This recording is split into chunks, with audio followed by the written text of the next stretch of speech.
alam naman natin yung nangyari kay Morisette Amon this last week about dun sa concert na kung saan kasama dapat si Morisette. Ito yung produce ni Jobert ba yun? Oo, si Jobert, yeah. And, ayun, medyo ako, personally, nasasaktan ako dun sa mga bumabatikos kay Morissette. And, sobrang nakakalungkot yung nangyari kay Morissette. And, well, hindi ko masisisi yung mga tao na merong masasabing masama against Morissette. Pero, ayun kasi yung problema sa ating mga Filipino na hindi natin masyadong siniseryoso yung mental illness ng bawat isa. Akala natin nag-iinarte lang or normal lang na problema yung pinagdadaanan ng isang tao. Wherein, hindi siya ganon actually. Sobrang seryoso ang mental illness. Especially if someone is, suffering from it, from a mental illness. Sobrang seryoso na siya. Guys, hindi siya biro or hindi lang siya simpleng problema lang. Well, I cannot blame the producer, which is Jobert nga, na hurt siya, nasaktan talaga siya dun sa nangyari dahil hindi nag-perform si Morisette. But in fairness to him, as in hindi talaga siya nagwala nung in-announce niya na hindi nga matutuloy si Morisette na sa pagkanta o hindi nga siya makakapag-perform. And nag-isip siya ng reason na, yun nga, sabi niya, devastated masyado si Morisette. And that was the reason of her, kaya siya hindi makakapag-perform on that night. So para sa akin, na-appreciate ko talaga si Jobber doon kasi napaka-professional that time nung in-announce niya na hindi makakapag-perform si Morisette. Also, kinarify niya rin na nandun si Morisette talaga, wherein hindi talaga siya nagsisinungaling or hindi niya niloko yung mga tao. It's just that Morisette cannot perform that night because nga dun sa pinagdaraanan niya. So, wala akong maling masasabi kay Jobert. Normal lang yung magalit siya, yung medyo may pagmumura, pero naiintindihan ko pa rin siya somehow as a producer, and naging careful pa rin siya kung paano niya hinandle yung situation, although may mga other audiences doon na nagbibigay na ng mga bad comments, as in sumisigaw na against Morisette about dun sa hindi niya pag-perform that night. And pangalawa, dun sa nag-interview kay Morisette na kasi pinanood ko talaga yung buong interview muna ni Morisette after nung kay Jobert.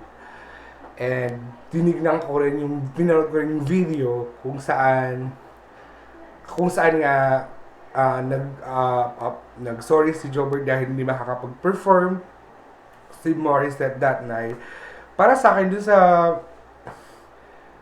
interview niya, yung nagtatanong sa kanya, parang nakikita mo dun sa interview ni Morisette na sobrang hindi na talaga siya komportable sa tanong sa kanya. Especially yung nabanggit yung word na family. Okay, kahit naman sino naman sigurong tao na may pinagdaraanan, especially sa family, about family, sobrang affected ka, sobra kang affected pag especially yung mga taong tulad ko na nagtatrabaho din, and when you have problems, or when it's family problem, sobrang sakit. You can't really focus sa work, and ang hirap niyang i-handle kasi you would like to you want to show yourself as okay, parang okay lahat, walang problem, na-handle yung problema. It's just that deep inside nun, you are so broken inside. Ang hirap nung kinikim-kim mong galit, hindi mo pwedeng sabihin sa lahat kasi nga you love your family kahit na may problema kayong pinagdaraanan.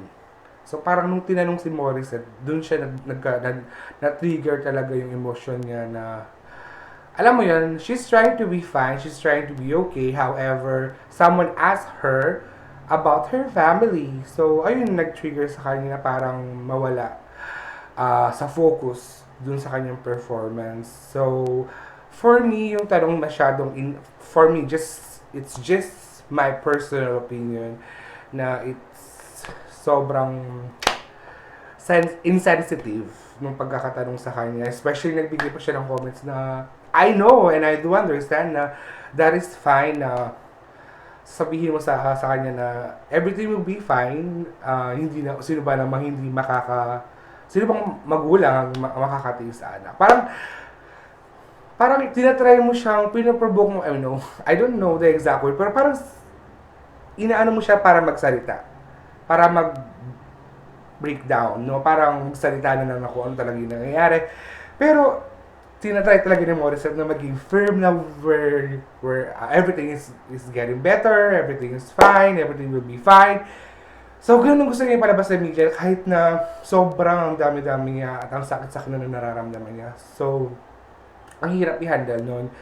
Even ako, siguro, or kahit sino naman sa atin na sobrang may pinagdaraan ng problema about sa family, pero sobrang mahal mo sila, ayaw mo pa rin silang ayaw mo pa rin silang pag-usapan sa maraming tao.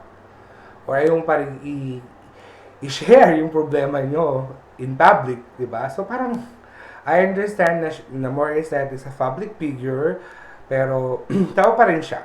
May emosyon, nasasaktan, at saka yung personal life talaga niya, sobrang, alam mo, bakit mo pa itatanong yun? Parang, okay, I do understand it's for promo.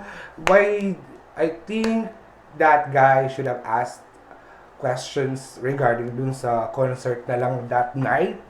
Hindi na sinama yung, although aware naman yung nag-interview sa kanya what's going on between Morisette and her family. Diba? So, ayun lang. And, at this point, we cannot and let's not judge Morisette on what happened on her on her performance or that night kasi parang guys it's mental illness, sobrang seryoso to, hindi talaga kasi siya sinuseryoso dito sa Philippines. I'm not saying everyone, but most of the time hindi natin talaga siya tinitake seriously, wherein ang daming taong nagsasuffer sa mental illness na ito, sa iba't ibang klaseng mental illness. Sobrang hirap. Alam mo, sa sitwasyon na to, mas kailangan tayo ni Morisette sa side niya. Kailangan iparamdam natin na we understand what happened, we understand her, why ganun ang kanyang naging reaction at decision that night. We cannot blame her kasi nga she's going through something personal na ayaw niyang i-share pero sobrang nakaka-hurt sa kanya to. Alam mo yun? So let's not judge her or let's support Morisette. She really needs our support at this moment. Please lang, wag natin siyang talikuran ngayong point na to. Mas kailangan tayo ni Morisette. And iparamdam natin sa kanya na kung gaano natin siya kamahal bilang tao, bilang singer. And sana may paramdam natin sa kanyang suporta na naiintindihan talaga natin siya. Naiintindihan natin kung ano yung pinagdaraanan niya at kung gaano siya nasasaktan sa point na to. Okay, wag din na sana tayong magbigay ng negative comments kay Jobert, which is the person, I'm not sure sa exact name, but Jobert, anyway. Kasi, for me, he handled it professionally naman nung sa stage. Kasi ang nag-wish na, parang hiningi na lang niya na, pwede bang kahit maglakad na lang si Morisette para makita ng mga tao na pumunta talaga siya at hindi lang siya makakakanta dahil devastated siya. Okay, so once again, wag sana nating talikuran si Morisette dahil lang sa nangyari ito. Bagkus mas kailangan ni Morisette na maramdaman ang suporta natin at pagmamahal natin sa kanya bilang isang tao at isang singer. And if Morisette, if you are watching this video, I got your back, girl. I'm really proud of you and I do understand bakit ganun yung reaction mo. Alam ko sobrang sakit talaga niyan. Hindi mo lang kayang sabihin in public. Kung pwede siguro isigaw mo yan, sinigaw mo na ng matagal pa. Alam ko rin kung gaano mo kamahal yung family mo, kaya ka nasasaktan every time they ask about your family and about the status of yours with your family. So once again, Morisette, please don't give up. And nandito kami mga fans mo na patuloy na magsusuporta sa'yo. At patuloy kaming maniniwala sa kakayahan mo. Patuloy kaming maniniwala sa'yo bilang mabuting tao at mabuting anak. Kaya keep on singing, girl. It's just, it's just a bad night. Okay? So bawi tayo next time. So guys, if you have watched this video until the end and if may mga negative comments kayo or may positive comments kayo, please comment down below. And if somehow may na-offend ako o may nasabi akong masama na nakasakit sa inyo, I am really, really sorry and I would like to apologize. And then once again, everything na sinabi ko, lahat ng words sa sinabi ko sa video na to ay galing sa akin. Walang sino man nag-utos na sabihin ko yon. And once again, thank you so much guys for watching this video. Do not forget to like, share, and comment down below.